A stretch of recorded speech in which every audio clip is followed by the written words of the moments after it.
இரத்தத்தில் பரவக்கூடிய தொற்றுநோய் உபத்திரத்தில் கவனமாக இருப்பதும், சுபவிரய பிராப்தங்கள் ஏற்படுவதும், அசையாமசைய பொருள் சேர்க்கை ஏற்படுவதும், வண்டி வாகனத்தில் மாற்றங்கள் ஏற்படுவதும், நீண்ட நாட்களாக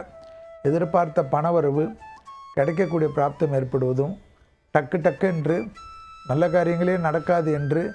விருச்சகத்துக்கு சொன்னதெல்லாம் மாறி நல்ல விஷயங்களாக தொடர்ச்சியாக நடக்கிறதுக்கு உண்டான சாந்திக்கூறுகள் ஏற்படுவதும், குடும்பத்தில் அந்யோன்யம் அதிகரிப்பதும், இரத்தபந்த உறவுகளுக்கும் உங்களுக்கும் இருந்த மனவேற்றுமைகள், பண கஷ்டங்கள், பூர்வீக சொத்து பிரச்சனைகள் டக்கு டக்கென்று நிவர்த்தி ஏற்படுவதும், பிள்ளைகளுக்கும் உங்களுக்கும் பூத கண்ணாடி ஆராய்ச்சி இல்லாமல் விட்டு கொடுப்பதும், பிள்ளைகளிடத்தில் அன்பு பாராட்டுவதும், அபிராமி அந்தாதில் 40, 59, 75 படிப்பதும், ஜாயின்ட் பெயின்ஸ் மூட்டு வலிகள் என்று பாத வலிகள் விஷயத்தில் சிறிது கவனமாக இருப்பதும், கண்டிப்பாக நவகிரகத்தில் இருக்கக்கூடிய சனி பகவான் வழிபாடு மனதில் நிம்மதியும் ஆனந்தத்தையும்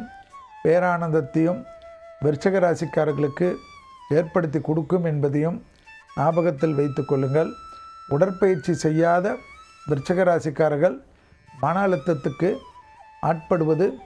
தவிர்க்க முடியாது என்பதையும் எழுதி வைத்து கொள்ளுங்கள்.